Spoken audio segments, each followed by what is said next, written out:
अस्सलाम वालेकुम जी। Welcome to my channel. कैसे हैं आप लोग?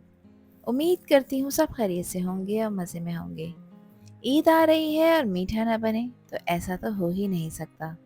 तो आज आपके साथ शेयर कर रही हूँ एक रॉयल क्रीमी और माउथ वाटरिंग डेजर्ट, शाही टुकड़े, जिसे खाकर आपके मेहमान भी कह उठेंगे, वाह क्या बात है। ये सिर्फ एक मीठा नहीं है, बल्कि एक शाही रेसिपी है जो ईद के दस्तरखान का ताज बन जाती है। इस वीडियो में आपको बताऊंगी कि कैसे सिर्फ कुछ सिंपल इंग्रेडिएंट से आप परफेक्टली क्रिस्पी, क्रीमी और फ्लेवरफुल शाही टुकड़े बनाकर तैयार कर सकते हैं। और ईद का मज़ा तो तभी डबल होता है जब मीठा भी स्पेशल हो। तो अगर आप चाहते हैं कि आपकी ईद के दस्तरखान पर एक ऐसा मीठा हो जो सभी का दिल जीत ले, तो रेसिपी को एंड तक देखें। अच्छी लगे तो लाइक भी कर दें, और चैनल पर न्यू हैं तो चैनल को भी ज़रूर सब्सक्राइब कर लें। तो चलें फिर शुरू करते हैं इसको बनाना। तो स्पेशल शाही टुकड़े बनाने के लिए सबसे पहले इसका रबड़ी दूध तैयार करेंगे, जिसके लिए लिया है मैंने 1 लीटर दूध। दूध आप कोई सा भी ले सकते हैं, खुला दूध लें या टेट्रा पैक, ये आप लोगों की अपनी चॉइस है। गैस का फ्लेम ऑन करेंगे और अब दूध को बॉईल करना है। अब देखिए, जैसे ही दूध गर्म होना शुरू हुआ, मैंने इसमें शामिल किया है आधा कप चीनी का, जो कि परफेक्ट है 1 लीटर दूध के हिसाब से। चीनी की क्वांटिटी आप लोग अपने टेस्ट के हिसाब से कम ज़्यादा कर सकते हैं। अब दूध को पकाएंगे और चीनी भी इसमें मेल्ट होकर डिज़ोल्व हो जाएगी। इसके साथ ही 1/4 टीस्पून मैं इसमें इलायची का पाउडर ऐड कर रही हूँ। अब दूध को आपने अच्छी तरह से पकाना है। देखिए, जैसे ही दूध में बॉईल आना शुरू हो जाएगा, उसके बाद आपने गैस का फ्लेम लो कर देना है ताकि दूध गाढ़ा होना शुरू हो जाए। यहाँ पर मैंने ज़ाफ़रान के धागे लिए हैं, जो कि तकरीबन 2 चुटकी हैं तो ज़रूर ऐड करिएगा, इससे कलर बहुत खूबसूरत आता है। और नहीं है तो इसकी जगह आप 1 चुटकी येलो फूड कलर भी ऐड कर सकते हैं। दूध को प्रॉपर पकाना एक इम्पॉर्टेंट स्टेप है, क्योंकि दूध का गाढ़ा होना ज़रूरी है ताकि रबड़ी अच्छी सी तैयार हो जाए। दूध में बॉईल आ चुका है तो अब गैस का फ्लेम बिल्कुल लो कर देंगे और अब आपने इसको पकने देना है 10 से 12 मिनट के लिए, ताकि परफेक्ट रबड़ी बनकर तैयार हो जाए। देखिए, इसके साथ में जो इसकी सराउंडिंग में मलाई आती जा रही है, मैं उसको भी स्क्रैप करके इसमें ऐड करती जा रही हूँ ताकि मलाईदार दूध बनकर तैयार हो। तब देखिए, दूध को पकते हुए यहाँ पर तकरीबन 6 से 7 मिनट हुए हैं। तो इस पॉइंट पर मैं इसमें आधा कप खोया ऐड कर रही हूँ, जो कि बिल्कुल फीका है, यानी इसमें चीनी वगैरह ऐड नहीं हुई भी है। बस अब दूध को पकने देंगे तकरीबन 12 से 15 मिनट के लिए, और गैस का फ्लेम बिल्कुल लो कर दिया है।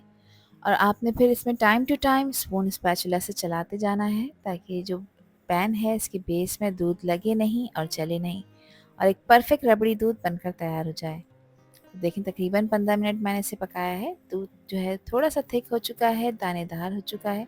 तो यहाँ पर रबड़ी दूध तैयार हो चुका है। बस अब गैस का फ्लेम ऑफ कर देंगे और इसको रूम टेम्परेचर पर आने देंगे। अब अगली तैयारी है इसकी शीरा तैयार करने की। इसके लिए आधा कप एक पैन में मैंने पानी शामिल किया है, और इसके साथ ही इसमें मैं चीनी का इस्तेमाल कर रही हूँ, जो कि तकरीबन 3 से 4 टेबल स्पून है।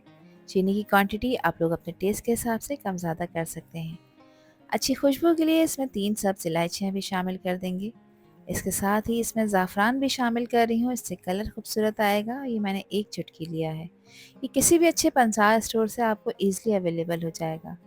बस अब शीरे को पकाना है और चीनी को मेल्ट करना है। अच्छा, इसमें आपने किसी भी तरह के 1 या 2 तार आने का वेट नहीं करना। जब इसमें देखें इस तरह से बॉयल आ जाएगा, तो बॉयल आने के बाद मज़ीद 2 से 3 मिनट इसको पकाएंगे और फिर गैस का फ्लेम ऑफ कर देंगे। 2 से 3 मिनट इसको पकाने के बाद किसी खुले बर्तन में आपने शीरे को निकालना है, ताकि जब इसमें मैं शाही टुकड़े डालूँ तो वो शाही टुकड़े इस शीरे को अच्छी तरह से एब्ज़ॉर्ब कर लें। अब नर्म मुलायम शाही टुकड़े बनाने के लिए यहाँ पर मैंने ली है फ्रेश मिल्की ब्रेड। मैं 8 स्लाइसेस का यूज़ कर रही हूँ। आप लोग अपनी रिक्वायरमेंट के हिसाब से स्लाइस यूज़ कर सकते हैं, मगर गलती से भी सैंडविच ब्रेड का यूज़ नहीं करना, क्योंकि वो टेस्ट में नमकीन होती है, जिससे शाही टुकड़े का फ्लेवर ख़राब हो जाएगा। अब एक स्लाइस को सेंटर में से कट कर लेंगे। इसका शेप आप कोई भी रख सकते हैं, ट्रायंगल शेप रखें या स्क्वायर शेप। मैंने यहाँ पर इसको ट्रायंगल शेप में कट किया है। अच्छा, मैं इसके कॉर्नर्स ट्रिम नहीं कर रही हूँ। आप लोग चाहें तो इसके एजेस को ट्रिम कर सकते हैं, ये आप लोगों की अपनी चॉइस है। तो सारे स्लाइसेस को देखिए मैंने इस तरह से कट कर लिया था। अब अगली तैयारी है इन स्लाइसेस को फ्राई करने की। तो अच्छे फ्लेवर के लिए मैं यहाँ पर इनको देसी घी में फ्राई कर रही हूँ। देसी घी नहीं है तो इस जगह आप बटर का यूज़ कर सकते हैं या सादे घी का भी इस्तेमाल कर सकते हैं, मगर गलती से भी आपने इनको कुकिंग ऑयल में फ्राई नहीं करना, वरना इसका फ्लेवर इतना अच्छा नहीं आएगा। घी को मैंने अच्छी तरह गर्म कर लिया है, तो अब इसमें ब्रेड के स्लाइसेस मैंने डाल दिए हैं फ्राई होने के लिए।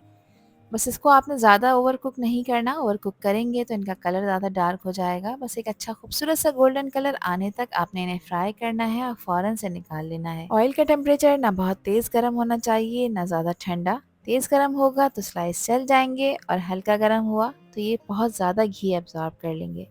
देखेंगे अच्छा खूबसूरत सा कलर आ गया है, बस इसको निकालेंगे और बाकी के स्लाइसेस को भी सेम इसी तरह से ही फ्राई करना है।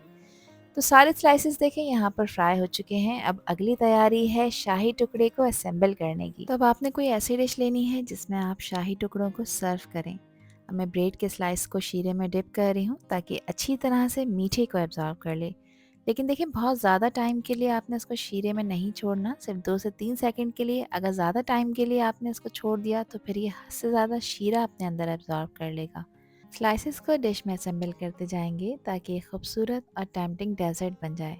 सबसे पहले ब्रेड के स्लाइस को एहतियात से रखना है ताकि वो टूटे नहीं और शीरे को एब्जॉर्ब करने के बाद अंदर तक मीठे और सॉफ्ट भी हो जाएं। और अब इसमें डालेंगे ऊपर से गरम गरम क्रीमी रबड़ी दूध जो कि थिक और फ्लेवरफुल है।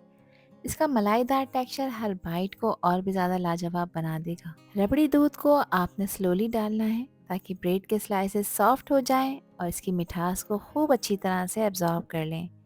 अब रबड़ी दूध को इवनली मैं इसके ऊपर स्प्रेड कर रही हूँ जो डेजर्ट को और भी ज़्यादा लजीज और शाही टच देगा। गर्म दूध डालते ही इसकी खुशबू ज़ाफ़रान का कलर उभर कर आ रहा है जो दिखने में भी ज़बरदस्त लग रहा है। ये दूध सिर्फ एक इंग्रेडिएंट नहीं है बल्कि इस डेजर्ट की जान है। ये जितना क्रीमी होगा उतना ही फ्लेवरफुल मीठा हमारा बनकर तैयार होगा।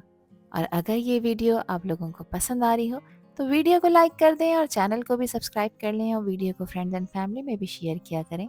आप सभी लोगों का दिल की गहराइयों से बेहद शुक्रिया। इसकी फाइनल गार्निशिंग के लिए इसके ऊपर बारीक कटे हुए पिस्ते और बादाम स्प्रिंकल कर रही हूँ जो इसके टेस्ट को ही नहीं बल्कि इसकी लुक को भी चार चांद लगा देंगे। आप लोग अपनी पसंद के कोई भी ड्राई फ्रूट इसमें यूज़ कर सकते हैं और जो पसंद नहीं है उसे स्किप कर सकते हैं। अब इन शाही टुकड़ों को एक रॉयल टच देने के लिए मैं इस पे चांदी का वर्क लगा रही हूँ। ये सिर्फ एक डेकोरेशन नहीं है बल्कि इस डेजर्ट की शान है। चांदी का वर्क लगते ही ये सिर्फ एक डेजर्ट नहीं रहा बल्कि एक रॉयल ट्रीट बन चुका है।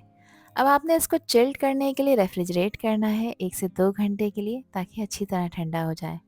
2 घंटे रेफ्रिजरेटर से निकालने के बाद अब मैं इसको सर्व कर रही हूँ। ब्रेड के स्लाइसेस ने बहुत अच्छी तरह से रबड़ी दूध को अपने अंदर एब्जॉर्ब कर लिया है तो अब इसको एंजॉय करने का टाइम है। अब इन शाही टुकड़ों को मैं केयरफुली सर्व कर रही हूँ। ये अच्छी तरह से चिल्ड हो चुके हैं और रबड़ी ने हर स्लाइस को क्रीमी और रिच टेक्सचर दे दिया है। तो जैसे ही देखिए मैं इसे तोड़ रही हूँ उठा रही हूँ ब्रेड के स्लाइसेस बिल्कुल सॉफ्ट और जूसी नज़र आ रहे हैं और इन्होंने अपना शेप भी अच्छी तरह मेंटेन किया हुआ है। आई होप कि ये रेसिपी और वीडियो आप लोगों को पसंद आई होगी।